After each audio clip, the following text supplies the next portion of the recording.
Hi, I'm Andrew Edelston. I work at NVIDIA and we're here at CES 2013, and this is Project Shield. This is NVIDIA's latest Android gaming device. It's, as you can see, it looks like a controller, and it's got full circuitry inside, so it's actually an Android device. And I'll just take you on a little tour of that now.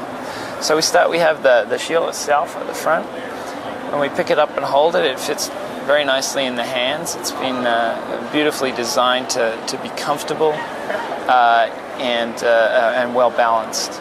As we look around, we have standard ports on the back, micro HDMI, micro USB slot, and also a micro SD for extra storage, and then finally a headphone jack there. The triggers and shoulder buttons are there, just like you would see on a standard sort of traditional controller. And then when we open it up, on the inside we have D-pads, thumbsticks, XYAB, and a home and back button for Android, as well as a volume control. The button in the middle I'll get to a little bit later, and then there's a start button for your sort of traditional console gaming. The final wonderful thing we've added is these two speakers, and they look very small.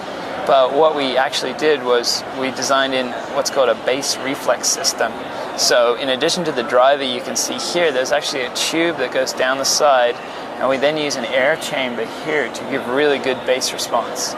And the sound you get out of the unit is up there with the Jambox. So it's not that sort of tinny sound that you might be used to coming out of a mobile phone or a tablet. It's really good quality.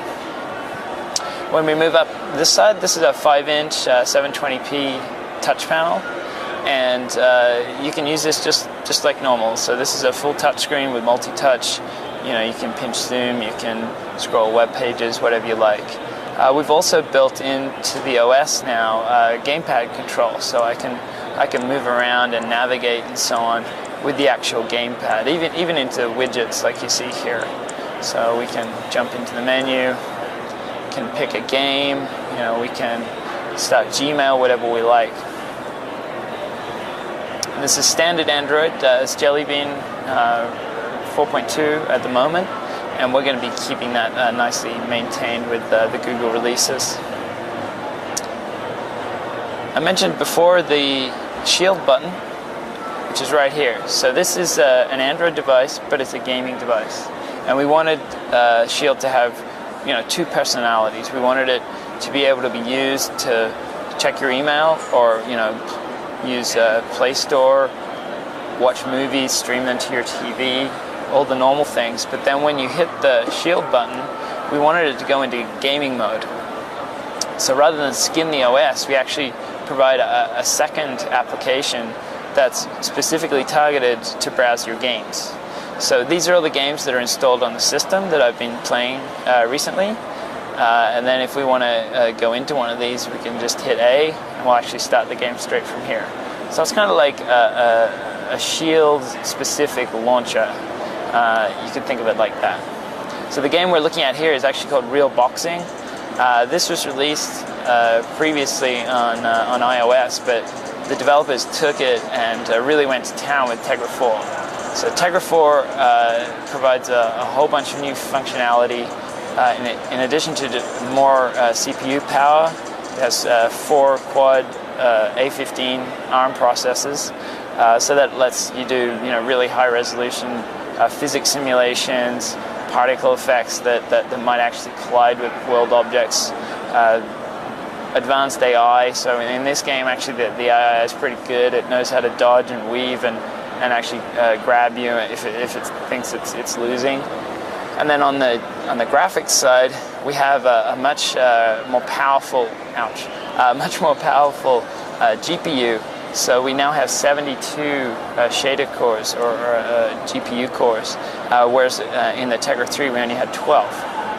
Tegra 3 graphics were still pretty amazing, but now we can do all sorts of wonderful things, like we can put in depth of fields, motion blurs.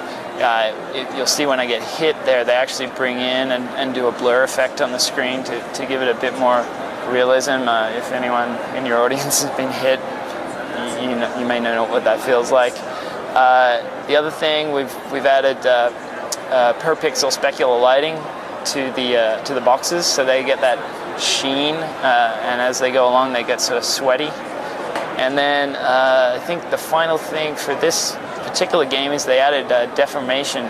So as the boxing match goes along, you get more damage. Your face actually shows that damage.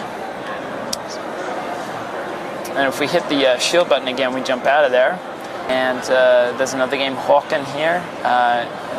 This was recently released for PC. It's an online mech first-person shooter. And we worked with the developer over the holidays to port the game to Android and put in Tegra 4 features.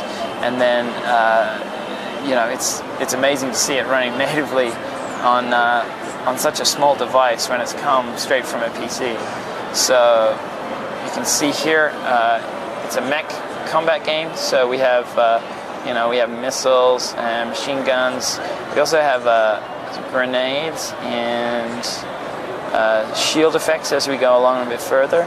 And then we actually demoed this on Sunday with our CEO Jensen playing against one of the developers with 2 shields. So this is going to be a fully multiplayer game.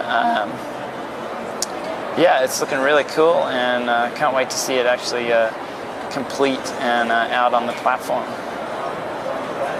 And again, we can either hit home here or the shield button to jump back to the shield app. Then the final piece of the gaming puzzle is actually the streaming from a PC. So we've got some technology on the PC called GeForce Experience. It looks through your machine and looks at all the games that you've got installed, figures which, you know, support controller, support streaming, and then you can actually play them now on your Shield. So if we click this PC, it's actually connecting to a PC that's across the room here.